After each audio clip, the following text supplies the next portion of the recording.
Going. It's Ryan here from the James brand. I'm here are we in Beaverton, Portland. Where are We're in Portland, technically in Portland, but in Washington County. we? We're in the weird overlap of Washington County and Portland, in Oregon. And I'm here with Bryce Wong, artist, illustrator, designer, man of many talents. We're launching our latest James brand artist series collaboration today with Bryce. This is something that we've been working on for like 2 years now. It's been a minute. Yeah, it's taken a while, but we got some pretty cool stuff to show you today.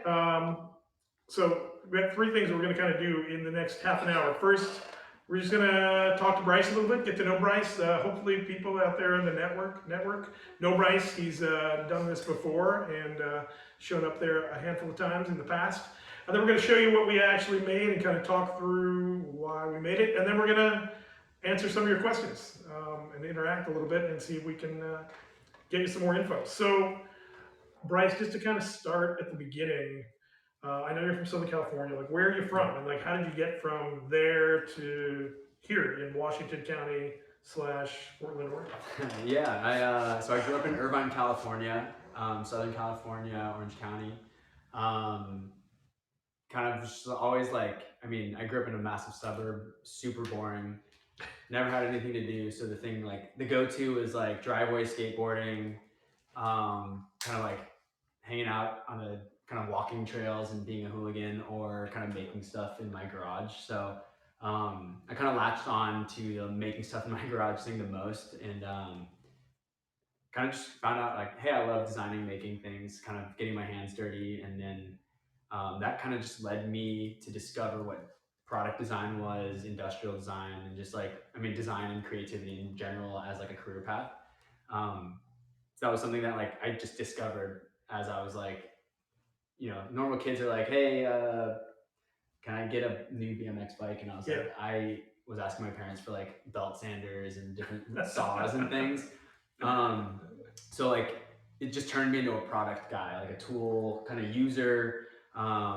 And after going to school at the University of Cincinnati and going to DAP, which is the Design, Architecture, Art, and Planning School, I really became a product guy. So like having something in my pocket, having utility, having the ability to like carry the things that I use with me became super important. That also led to my career as a footwear designer at Nike, and then brought me out to Oregon. So, did you have like when you were younger? Did you have any like creative mentors? Like, were your parents creative people? Like, how did you kind of get that first sort of exposure? Because I think for a lot of kids that's kind of like the first big barrier to cross is like seeing somebody else or getting inspired by somebody else that's actually doing this stuff. Yeah, no, funny enough, like my parents have been cleaning out their house, and I've come across like the dioramas that my dad would help me with, the Pinewood Derby cars that my parents would help me with. And generally, like my mom is super crafty, and my dad he's a doctor, but has like he has like a product mind. Yeah. And I can tell it's just like wasn't harnessed because he went into medicine. But he always had these great ideas and how to like implement them into like little projects. So that helped a ton. I have my uncle is a graphic designer, so he was like kind of the first person I was exposed to as like, cool. Oh, it's not just like crafting Pinewood Derby cars. It's like I can have a hobby, and then I see my uncle and he's like, oh, you can make this into a career. So like Yeah. that was kind of the first thing, but yeah, it was really my parents and my mom I think saw like an innate desire for me to create, and I was just talking about this. Home Depot used to have like a weekend workshops for kids. Yeah, and I think they still do. They still do it. Yeah. And I remember going and being like, oh, I learned how to use a saw today.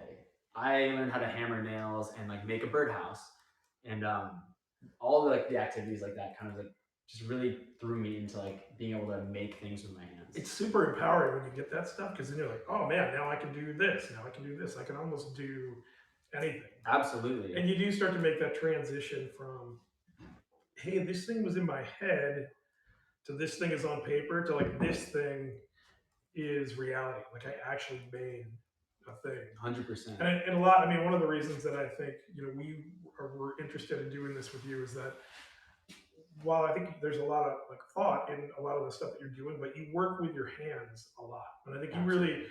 kind of you spread this really interesting sort of canyon between. I think a lot of your work in the Nike realm these days is kind of digital, like even digital products. Yep. But a lot of the things that you do here, when you here we are in your studio, is like you work with your hands and like everything that we're surrounded by. Like there's art, there's illustration, there's this ramp, there's these motorcycle projects, there's tapestries. All those things involve you actually like making stuff with your hands. Totally. I think that commercial and like professional design is kind of going very digital, and people are trying to like efficiently like design things and not use their hands. So because I'm like in that world at work, my go-to when I get home is like, hey, let's get down and dirty and like build something.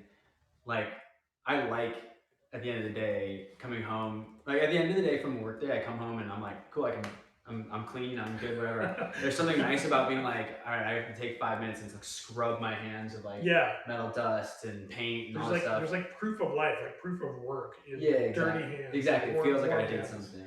Yeah, people, people will do this even now. Like they'll make a judgment call about somebody based on their hands, the softness, the calluses, Totally. the nails. Like, are you a person that works, or are you a person that like works in a different way at least? Yeah. So I'm like person with soft hands trying to get rougher hands and prove that I do things.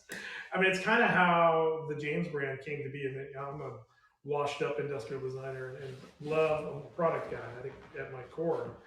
And had been working on lots of digital experiences and digital products and innovation projects in the Nike realm, but was really missing the act of making like a tactile object. Like I missed the mass of a thing in my hand, and was feeling like all this work, like maybe it was real, maybe it wasn't, but it was just kind of out there in this ether. And I was like, man, I really miss the days of like making a physical thing. Yeah. And that led me back to like, hey, well, we should work on this idea, this project. Totally. Just the act of like having a thing with some mass. And that's why, pocket knives have always, there's just this fidget factor in like having a pocket knife and having the mass of that in your pocket all day long that just feels good. Just the way that it fits in hand. I mean, you guys do it super well. The quality, like the weight to it, like the actual utility. That's what kind of drew me to the brand, just being like very well considered. You know, when you have it in these products in your hand, you're like, damn, all right, this thing's like legit. I feel like that's like, when people talk about like, the price point and, it's like, yeah, you can, but it's like with any tool, like you can buy cheap and buy a bunch of them. And for some people that works, but then some people are just like, this thing is something that was going to last me forever. Potentially, maybe I'm going to hand this down to my kid. And I feel like the products that you guys create, like, make you feel that. They don't make you feel like, hey, this is a disposable knife I got like at the store, at the gas station. Yeah, there's always this talk about like gas station knives, and it's interesting. We've been around since like 2011. We've been around for a little while now, but it is really like a metric of success for us to have our products get passed down. It's one of the things that I love to see that happen, and also to be sort of the first sort of pocket knife or other things that we make that like a kid will get like from their mom or from their dad and be like, here, I'm gonna give you one of these, kind of as this metric of personal responsibility. Totally. Like you're ready to handle this, and it will unlock a lot of things for you. But I also believe that you're safe doing it. But that we're the brand and we're the product that they choose for these kids. Anytime I see that, well, people will send us photos of like, hey, we just bought my daughter her very first pocket knife for her 8th birthday, and it was the James brand. This, and when they send that to us, I'm always just like, wow, that's a really meaningful thing. And again, having these kinds of tokens that are both, I think what makes this space interesting for us is like all the stuff we make is really utilitarian, and we surely hope that people use it, but it also carries this really it carries a lot of emotional weight as well. It's like this expression of you, what you're into, this desire to kind of be ready for anything, and like there's all these utilitarian things that you're going to do with it too. And I think that balance is for us like really interesting, trying to get right like the sort of the emotional and the functional balance of the products. Yeah, absolutely. I mean, that's a lucky 8-year-old. Yeah, where I was like, oh, that's cool. That's awesome. I had like $5 swap meet knives that would just fall apart in my hands basically like the next day. It's a really interesting thing about knives in that, like the difference, like so much of the cost or like the actual heart of the knife is in the blade steel. Yep. But you can't tell just visibly, like look, the difference between like a gas station steel that's going to rust and dull immediately and like the world's best steels. So there's always this burden on us to like explain to people, like, hey, we use this steel and here's why. And this is not a James brand product. This is like a pocket knife problem. We're trying to explain to people the difference in those steels and like what happens. And I'm sure there are not many network folks out there that are steel nerds like we are, but like that is the heart of the product and actually makes such a huge difference in whether that product is going to be with you in 10 years or whether it's going to be in the dump somewhere. Yeah, I mean, it's like if you're just opening boxes every day, it's like whatever you need will work. But when you're thinking about it and you're like, this is my companion that's in my pocket that like, I need to work, or like has a specific use case, like if you sharpen a lot, if you want something that you can like hone and make your own, there's a steel for that. If you want something that's going to hold an edge like crazy, but potentially more brittle, so like are you like hard use, are you what are you using it for? And I mean, that's where you can nerd out. The same way you can nerd out with like footwear, the same thing you can nerd out with like mini bikes and tools or whatever. Like this is the thing that's like you pick the things that work for you, which is really cool. I mean, specifically like why we picked some of the things, made some of the choices we did on the collection, like is because I use them. Right. So it's a reflection of that. Yeah, it's funny. Like a good bartender should be able to get you to a perfect drink with 3 questions, and we kind of feel like that with like blade steels too. It's like, hey, with 3 questions about like what you're going to do, how you're going to do it, how you maintain your stuff, I can lead you to like the perfect product or the perfect blade steel with just a couple of questions. But 100%. We got to figure out like what you're all about first. I'm always batoning.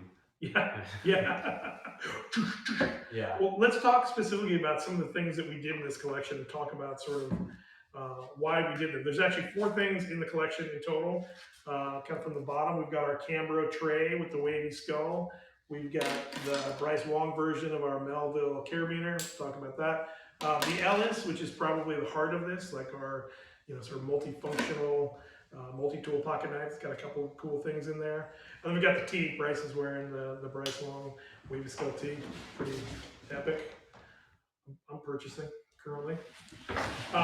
So that was all the stuff that we put together in the collection. And so let's get into like some of the reasons that we made the choices that we made.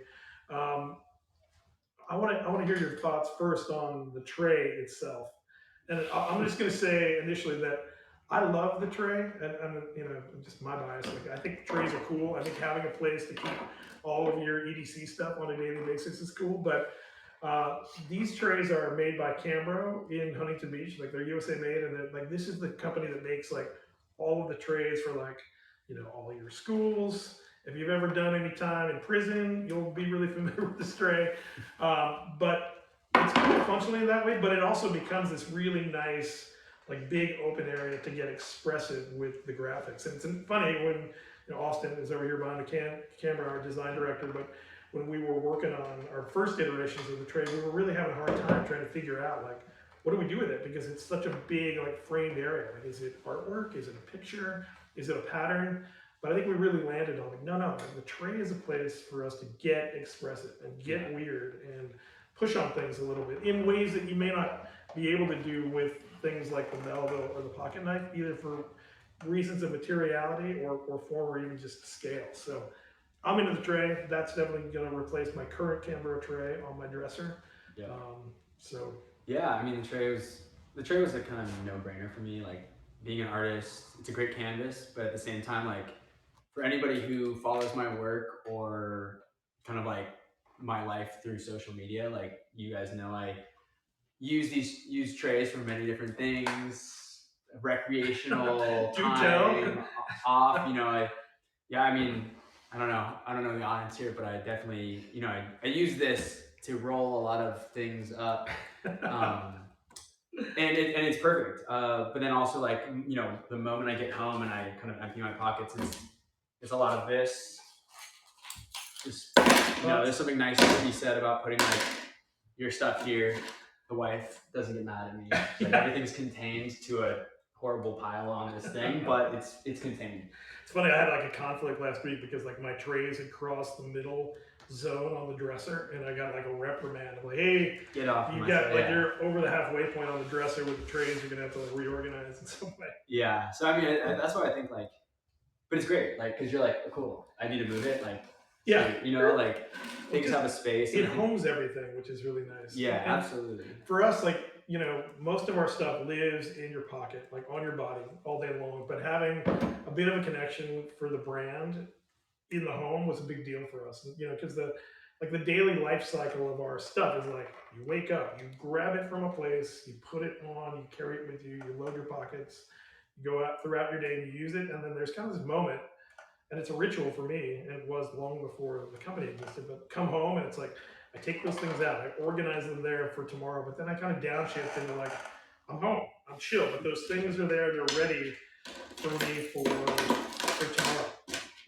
Yeah, it's all just right there for you. It's like really nice. It's also cool, like to have, you know, when the thing for me is like I sell prints, I make artwork.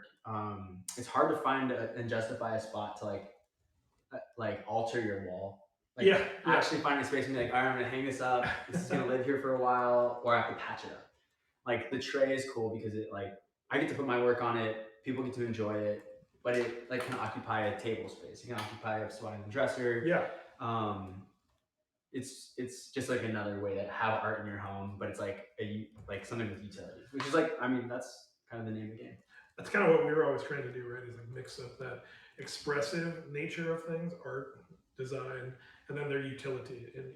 Really like melt those things into something that's right for TJB customers. Yeah, absolutely. You started down this path already, but like, what else you got in your pockets? You got anything else that you want to put out there? This is always part of the experience here, is to get the stuff out. I got my the OG Ellis, the inspiration.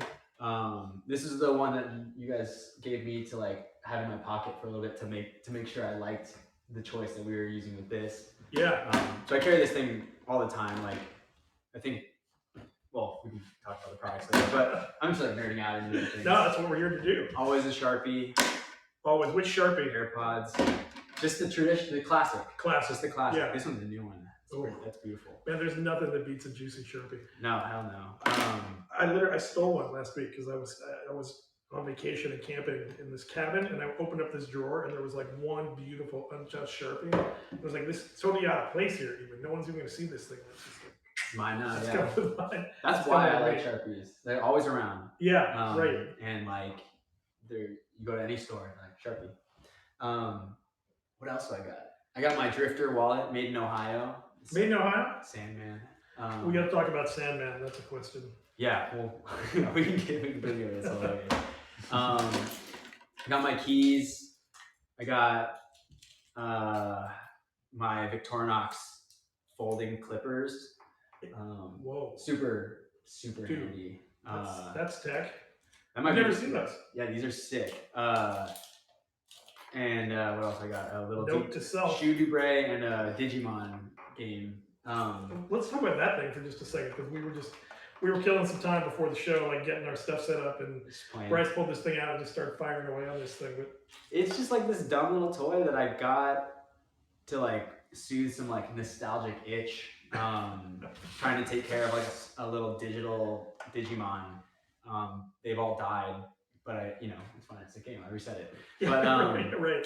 Just something fun to do when I'm like, I need to just like escape for a second. Yeah. You have it with you all the time. Admittedly, it's like more like a real pet than I'd like. Like I'm like, damn, if I don't pay attention to it, this thing's like gonna die. But it's a fun thing. But yeah, it's just something I keep on me just to like give myself something to do. But yeah, I mean the clippers. So like part of my daily life, like, so I use a lot of tools like this to make art.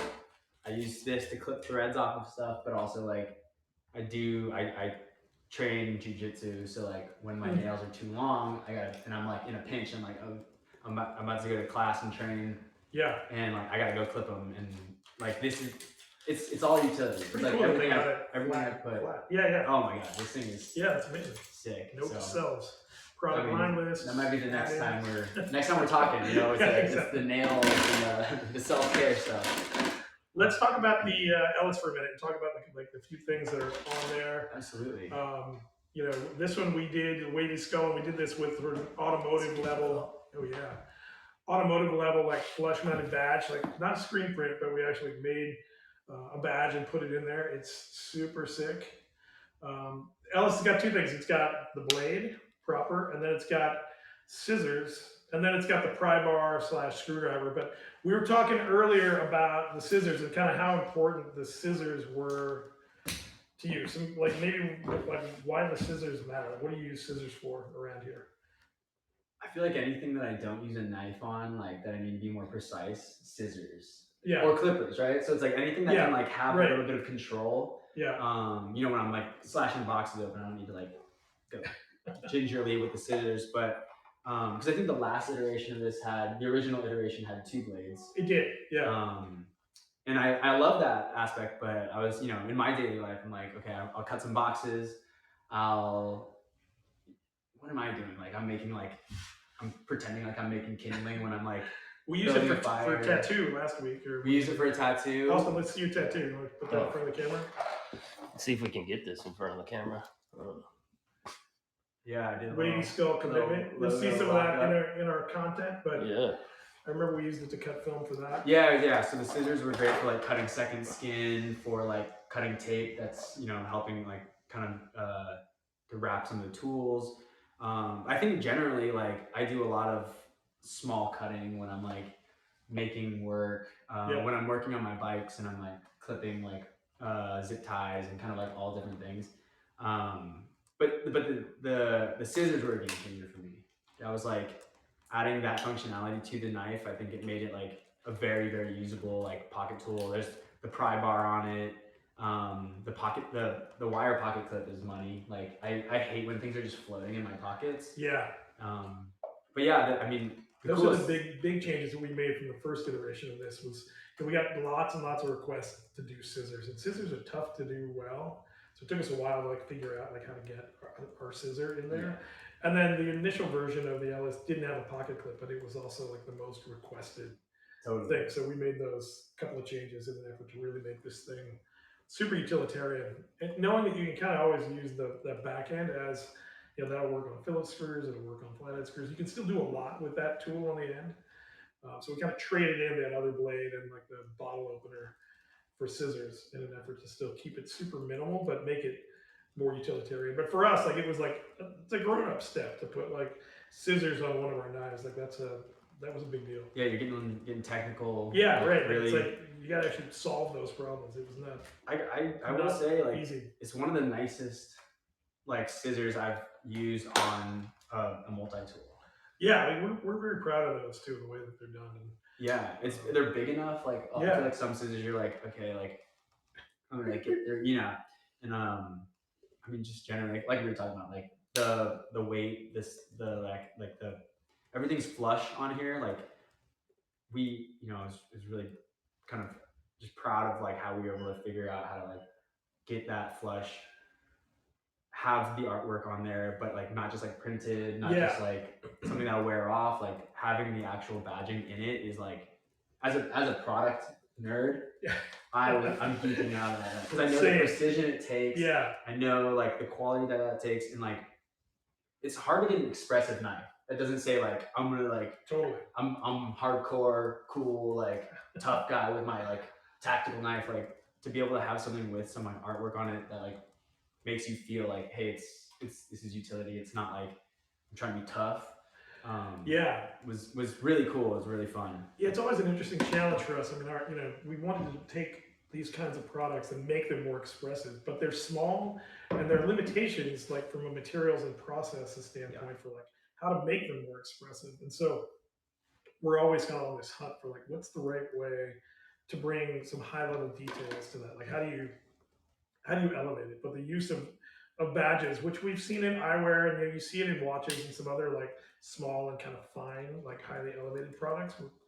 Like that was like a good opportunity for us, but it's not commonly done, in the knife or EDC realm. So it's something that we definitely lean into. I think it looks great on the Ellis. It's just a small product, so hard to see from it. Yeah. Yeah, you want to show them the bell too, and like some of those other things closer up. Yeah. You got questions coming in over there? We got 0 questions so far. If anybody's got any, toss them out. I mean, we can just like ramble on forever. So Yeah. Yeah. Anybody? You hit us with some questions. You got us live. You got Tattoo a questions. few more minutes. Yeah. Tattoo questions. Want to know? First one ask a question, you get a tattoo. Yeah. I'm just kidding. There you go. Do not DM me. It's not happening.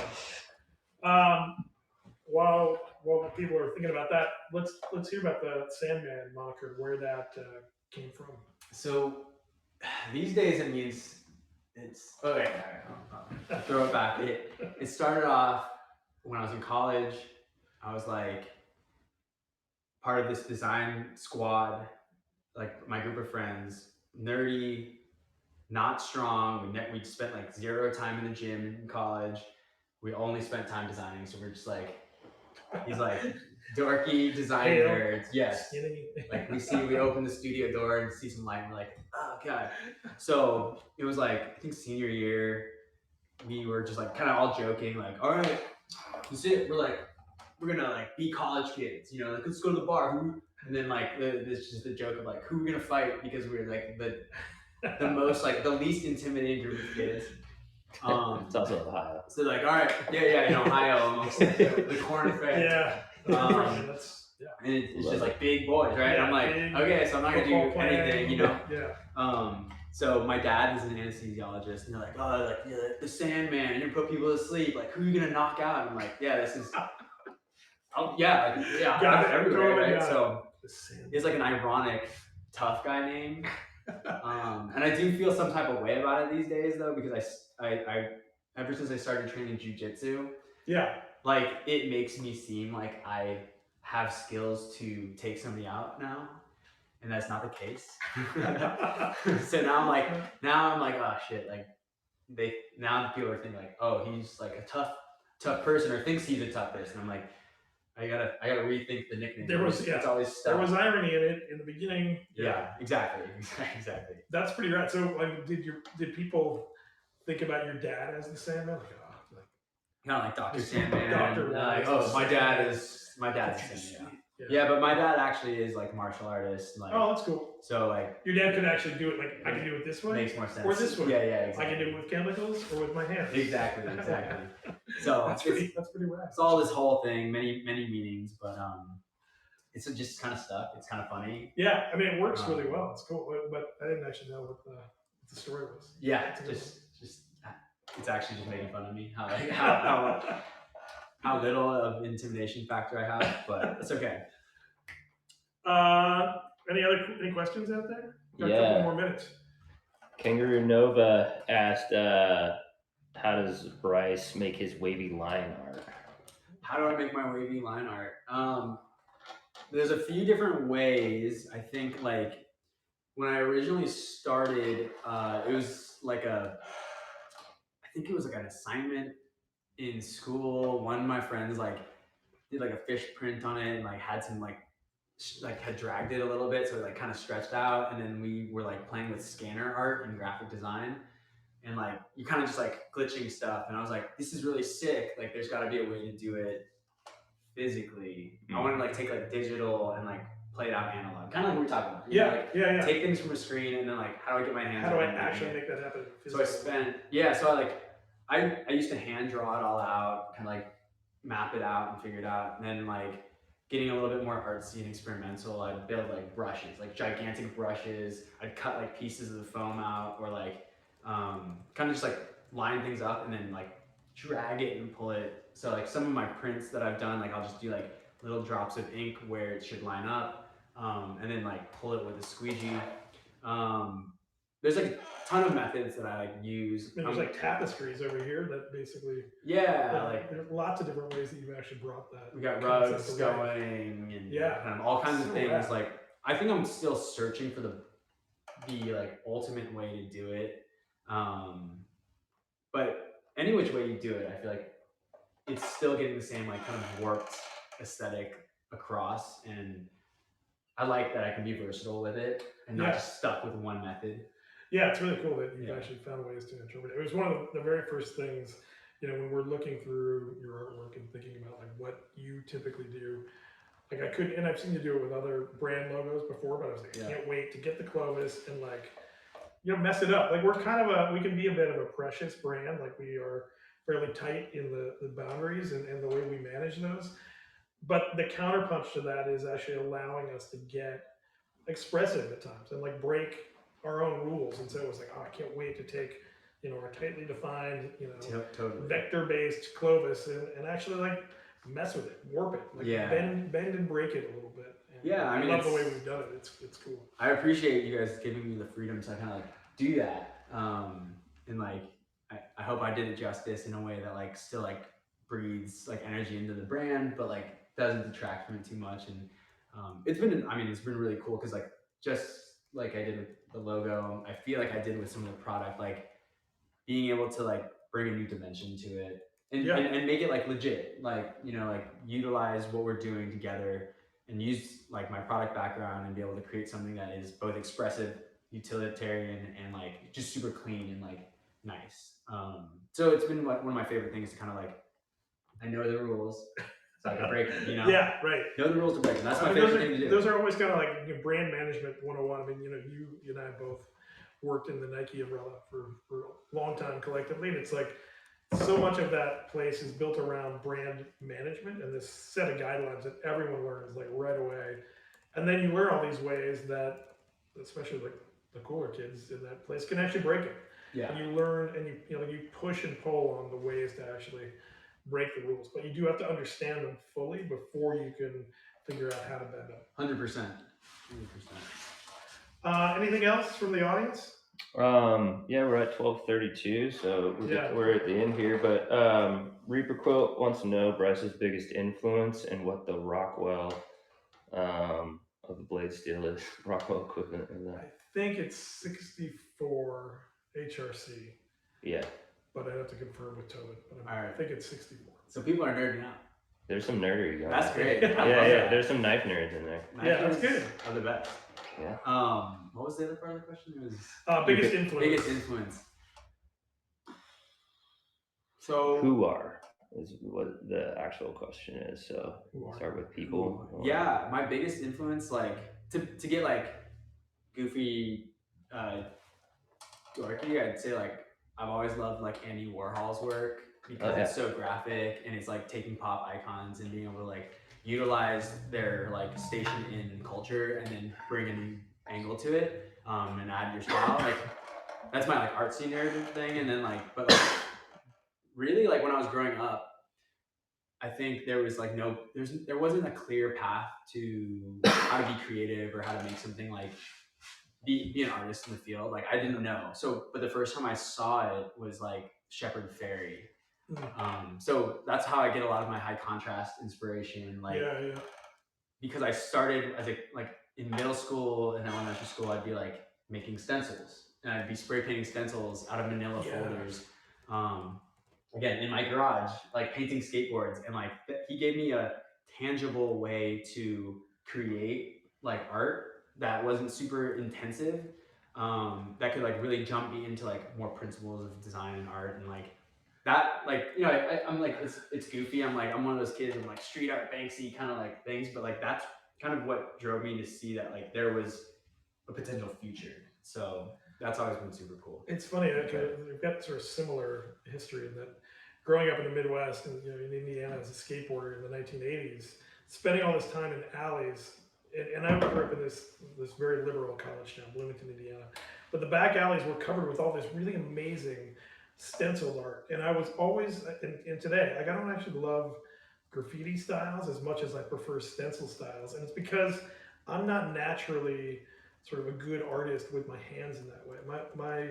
It's more in my head, and so I liked the technical methods of expression of stencils. I'm like, oh, I can do that. I understand how that can be done. I understand those layers, and it actually didn't require like drawing as much as thinking in some ways. Totally. But I'm you're still creating the process That's to right. create the art. That's right. And that artwork was incredibly smart and like politically biting. And the person who did almost all of it, Tomcat Spray, David Eppinghaus, is still in Bloomington, and it's a major part of the art scene and has been forever. And I'm still in contact with him. And he's got James brand products.